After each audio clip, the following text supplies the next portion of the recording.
The story begins after the entire city has already been devastated by a zombie virus. Panic has spread everywhere, and most of the population has either died or turned into zombies. To keep his family alive, Francis leaves the city with his wife, Iris, and their 2 sons, Joshua and Lucas. Their vehicle is covered with bloodstains, showing that they have barely survived the dangerous journey. After traveling for a long time, they finally arrive at Francis's old farmhouse. He believes this is the safest place left for his family. However, the moment they step inside, they notice that everything is scattered across the house.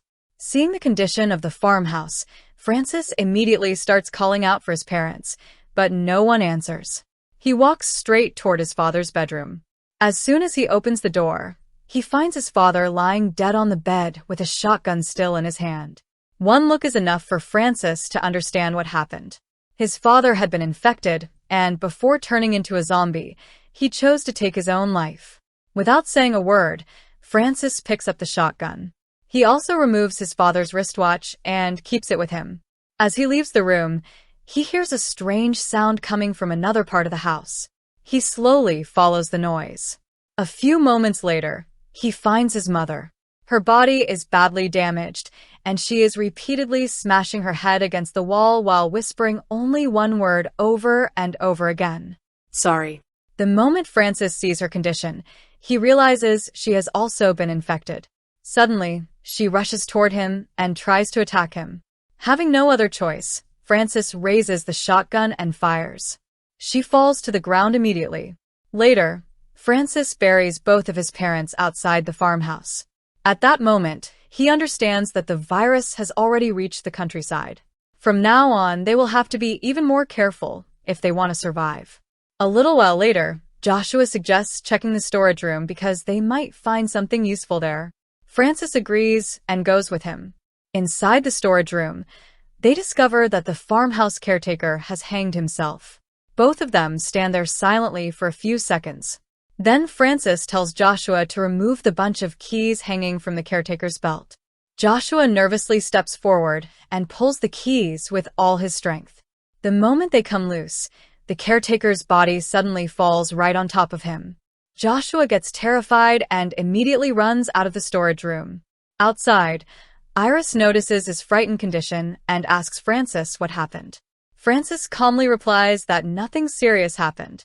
A dead body simply fell on Joshua. Hearing that makes Iris angry. She tells Francis not to force Joshua into doing things like that. Francis explains that if they want to stay alive in this world, everyone has to learn how to deal with difficult situations.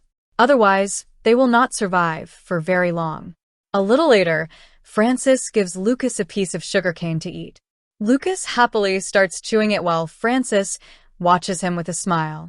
It is clear that Francis pays much more attention to Lucas than he does to Joshua. Soon after that, Iris takes Francis to an old room in the basement. The moment Francis enters the room, his expression changes completely. The room reminds him of his childhood because this is where his father used to lock him up whenever he wanted to punish him. That night, the whole family sits together for dinner. During the meal, Joshua finds an old radio and starts trying to make it work. Francis immediately stops him and tells him to finish eating first before worrying about the radio. Joshua then tells everyone that his girlfriend, Alish, managed to send him a message. She and her family are heading toward a government camp in the northern mountains. The moment Francis hears about the camp, he rejects the idea completely. He says they are not going anywhere near it. According to him, the camp will be overcrowded, supplies will be limited, and people will be fighting just to stay alive. Because of that, he makes a final decision. From now on, they will stay at the farmhouse, no matter what happens. Later that night, when they are alone, Iris asks Francis not to be so strict with Joshua. She reminds him that Joshua is growing up and deserves to be treated with more understanding. Francis listens to her, but he says nothing. That night, Francis has a terrifying nightmare.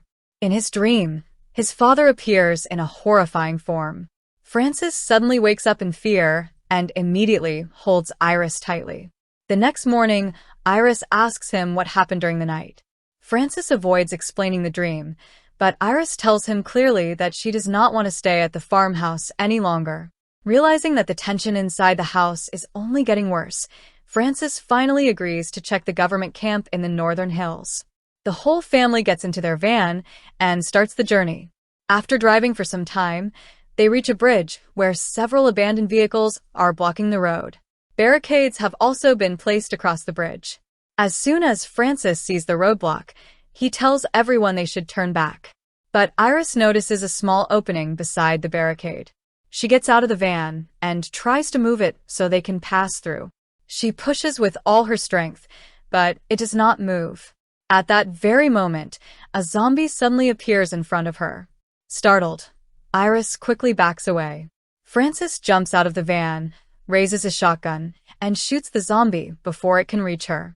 The gunshot echoes through the area. Within seconds, more zombies begin rushing toward them after hearing the noise. Their attention quickly shifts to the van where Joshua and Lucas are still sitting. Without wasting any time, Francis draws the zombies away from his family. The entire group starts chasing him instead. They get closer and closer until they are almost on top of him. At the last moment, Francis pulls out a grenade and throws it toward the approaching zombies. A powerful explosion follows. Several zombies are killed instantly. Thanks to that, Francis manages to save his family once again. The family begins walking back to the farmhouse. After returning home, Francis makes one thing very clear. From now on, every decision inside the house will be his, and everyone must follow his rules. The following morning, Francis goes back to the bridge alone to recover the van. When he reaches it, the vehicle starts without any problem. However, another thought crosses his mind. He realizes that if he brings the van home, Iris may try to leave again. Because of that, he deliberately leaves the van where it is and walks back to the farmhouse. When Iris asks about the vehicle, Francis lies and tells her that it still would not start. That night, Francis repairs the lights and the air conditioning inside the farmhouse. After finishing the repairs, he spends some time laughing and playing with Joshua and Lucas.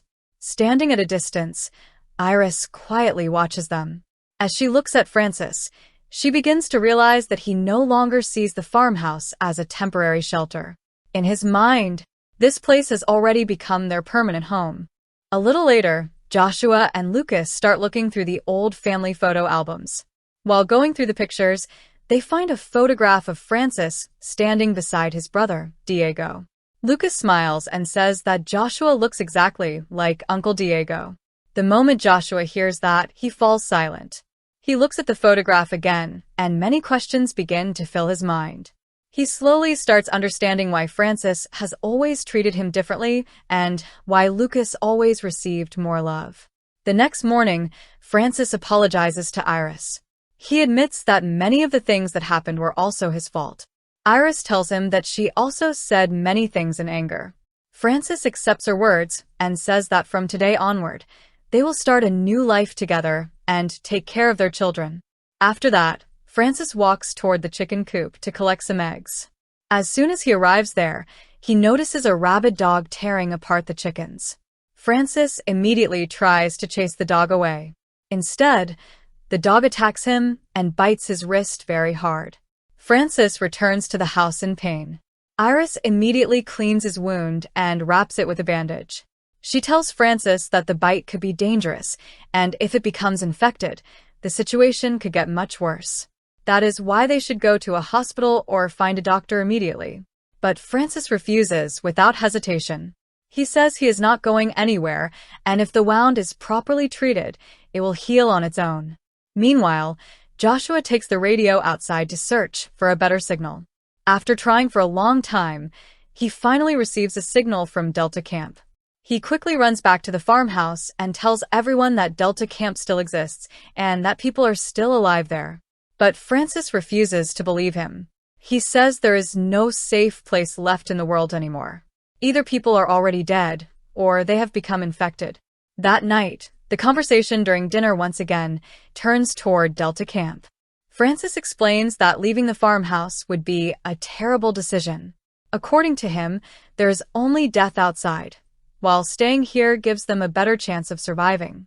The next morning, Joshua walks over to Francis and says that he also wants to help protect the family. He tells him that he is no longer a child and wants to make his own decisions. But Francis ignores what he says. Instead, he asks Joshua if he would be able to kill someone if that was the only way to protect the family. Joshua immediately answers that if it is necessary to save his family, he will do it. Hearing that, Francis decides to test his courage. He takes Joshua outside, sets up a target, and places a rifle in his hands. Joshua fires several shots, but every single one misses the target. Watching this makes Francis angry. He shouts at Joshua and tells him that if he cannot protect his own family, then he should stop making big claims. Joshua stays quiet for a few moments before he starts firing the rifle continuously. The sound of the gunshots brings Iris and Lucas outside. Iris tells Francis not to be so harsh on Joshua. But at that very moment, everyone notices a zombie standing in front of them. At first, there is only one zombie. But only a few moments later, more zombies begin appearing behind it. Within seconds, the entire horde starts moving toward the farmhouse. Francis immediately shouts for everyone to run inside the house. The whole family rushes back into the farmhouse. They quickly lock the front door and place heavy furniture against it so the zombies cannot get inside. Then they run upstairs and look outside through the window. They see that the zombies have completely surrounded the farmhouse and have started trying to break the front door. After a few moments, the zombies become even more aggressive. They keep slamming against the front door again and again. Everyone inside the farmhouse stands silently, listening to the terrifying sounds from outside. Francis realizes that if the door breaks, surviving will become almost impossible. Right in the middle of this tense moment, the sound of a vehicle horn suddenly echoes outside. Everyone immediately rushes toward the window. They see a vehicle driving past the farmhouse while continuously honking its horn. The loud noise instantly grabs the attention of every zombie. One by one, all the zombies leave the farmhouse and begin chasing the vehicle instead. Within a few moments, the entire area around the farmhouse becomes completely empty. The family finally breathes a sigh of relief. However, the moment Francis sees the vehicle, he recognizes it. He immediately realizes that the driver is none other than his older brother, Diego. The next morning, Francis leaves the farmhouse alone and walks toward the river. There, he finally meets Diego. Diego tells him that he originally came to visit their parents. After hearing that, Francis quietly tells him that both of their parents are already dead. The news leaves Diego completely speechless for a few moments. After a brief silence, he tells Francis that if he wants, he can stay and help protect his family. But Francis refuses his offer, without hesitation. He still carries deep hatred toward Diego, because he knows that Joshua is actually Diego's biological son. For that reason, Francis orders Diego to leave immediately. Before leaving, Diego takes out a map from his pocket and hands it to Francis. He explains that there is still a survivor camp in the northern mountains. If Francis truly wants to save his family, he should take them there as soon as possible. Diego also warns him that the zombies from the city are slowly moving toward this area. This place will not remain safe for much longer. Francis quietly listens to everything. After Diego leaves, Francis almost burns the map in anger. But at the very last moment, he changes his mind.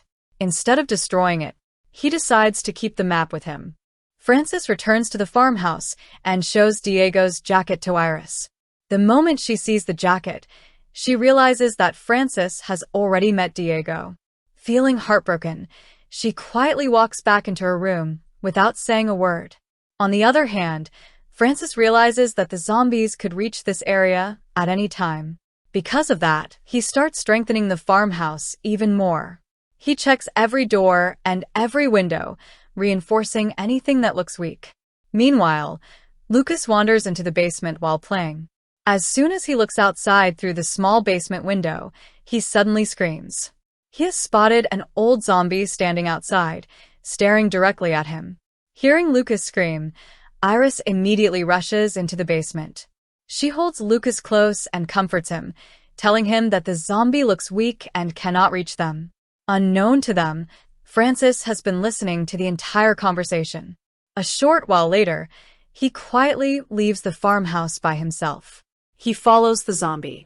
Then he kills it and cuts off its head to make sure it can never become a threat again. After returning to the farmhouse, Francis gathers the entire family together. He tells them that dangerous zombies are still wandering outside. Because of that, no one is allowed to leave the farmhouse anymore. Iris feels that Francis is not telling her the complete truth. But for the moment, she decides to stay silent. A short time later, Francis goes to his room to take a shower. As soon as he leaves, Joshua quietly sneaks into his room. There, he finds the map that Diego had given to Francis. After seeing the map, Joshua realizes that Francis had lied to everyone. Just then, Francis returns to his room. The moment he sees Joshua inside, he immediately orders him to get out. That night, Francis suddenly starts preparing to celebrate Christmas. Everyone is surprised by his behavior. Iris reminds him that it is only September. Christmas is still months away. But Francis smiles and says that for their family, today is Christmas. Hearing those strange words, everyone begins to realize that Francis's mental condition is slowly getting worse. During dinner, Joshua tells his mother about the map he found in Francis's room. As soon as she hears this, Iris asks Francis where the map is. The question instantly makes Francis angry. He says that he does not have any map. Then he accuses Iris of wanting to leave the farmhouse only so she can return to the man she once loved. After that, he tells both boys that their mother once wanted to leave them, but because the zombie virus spread everywhere, she was never able to do it. Hearing this, both Joshua and Lucas become upset. They ask their mother if it is really true. Iris remains silent for a few moments. Then she quietly admits that what Francis is saying is true. After that confession, the atmosphere inside the house becomes even more tense. Francis gives everyone a strict warning that from now on, no one will leave the farmhouse. After saying that, he picks up the map that Diego had given him. Then, in front of everyone, he throws it into the fire and burns it. Seeing this, Iris finally loses her patience. She stands up and slaps Francis hard across the face. Without saying another word, she walks back to her room. The next morning, the whole family sits at the table for breakfast. A few moments later, Francis walks into the room. As soon as he looks around, he notices that Joshua is missing. He immediately asks Iris where Joshua is. But Iris does not answer his question.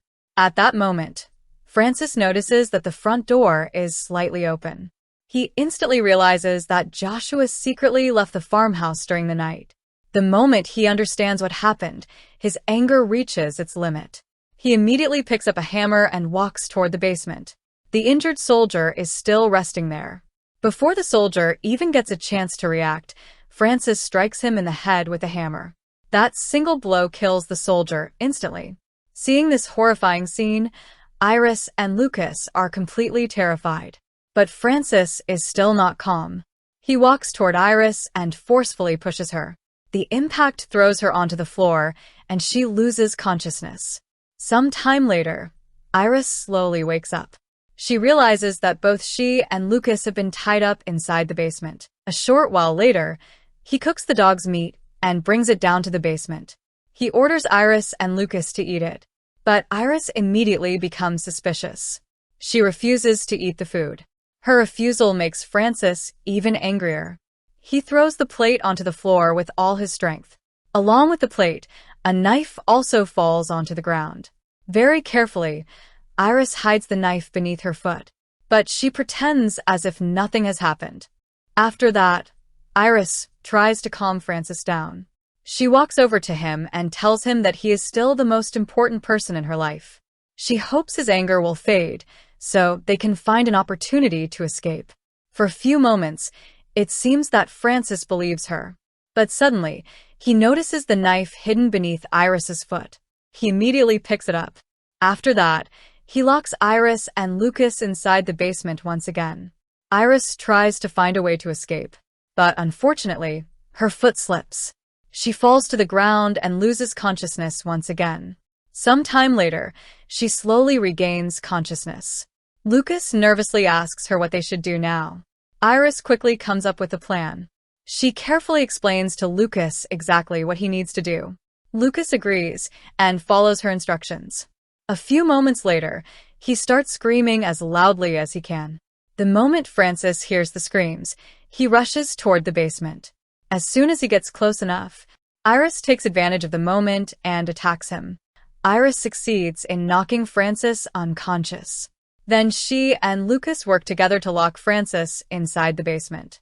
As soon as he is trapped inside, painful childhood memories begin flooding back into his mind. He remembers how his father used to lock him inside this very room as punishment. Meanwhile, Iris quickly gathers all the essential supplies. Then she holds Lucas's hand and tries to leave the farmhouse. But as soon as they reach the front door, she sees Diego standing outside. However, Diego is no longer human. He has already turned into a zombie. Without warning, Diego attacks them. Iris immediately grabs Lucas and runs back inside the farmhouse. She tries to shut the front door, but before she can close it, Diego forces his way inside. He moves straight toward Lucas. To protect her son, Iris does everything she can to stop Diego, but Diego attacks her as well. Meanwhile, Francis hears their screams from inside the basement. Using all of his strength, he breaks the basement door open. The moment the door breaks, he rushes upstairs. As soon as he sees Diego, he attacks him without wasting a single second. A brutal fight begins between the two brothers. In the end, Francis kills Diego with a knife. After that, he immediately rushes toward Iris. Still filled with anger, he asks her why she did this to him. But at that very moment, both of them notice Lucas. There is a zombie bite on Lucas's arm. The moment they see it, both Francis and Iris are completely shocked. The moment Francis sees Lucas's condition, all of his anger disappears. He is completely heartbroken. With folded hands, he begs Iris to save their son somehow. But there is only one way to stop the infection. Gathering all her courage, Iris cuts off Lucas's infected arm before the virus can spread through his body. Immediately afterward, she tightly bandages the wound. Seeing his son's condition completely breaks Francis from the inside. Iris quickly tells Francis that they must find a vehicle immediately. If they leave now, there is still a chance they can reach a doctor. The moment he hears that, Francis rushes out of the farmhouse. He heads straight toward the bridge where their van had been left earlier. As soon as he reaches the vehicle, Joshua suddenly appears. Seeing the blood covering Francis's clothes, Joshua panics. He believes that Francis has killed Iris. Overcome by fear and anger, without thinking for even a second, Joshua fires his gun at Francis. After being shot, Francis collapses to the ground. Joshua immediately runs toward him. Francis tells Joshua that there is no time left. If they want to save Lucas, he must take the vehicle and drive back to the farmhouse immediately. Joshua quickly starts the vehicle. Before he leaves, Francis calls him over. He hugs Joshua one last time. His eyes are filled with tears. For the very first time, Francis treats Joshua exactly like his own son. Joshua becomes emotional as well. A moment later, he drives the vehicle back toward the farmhouse as fast as he can. Meanwhile, Iris waits anxiously for the vehicle to arrive. With every passing moment, Lucas's condition continues to get worse. Then suddenly, the sound of an approaching vehicle echoes through the silence. Iris looks outside with a small spark of hope. And at that suspenseful moment,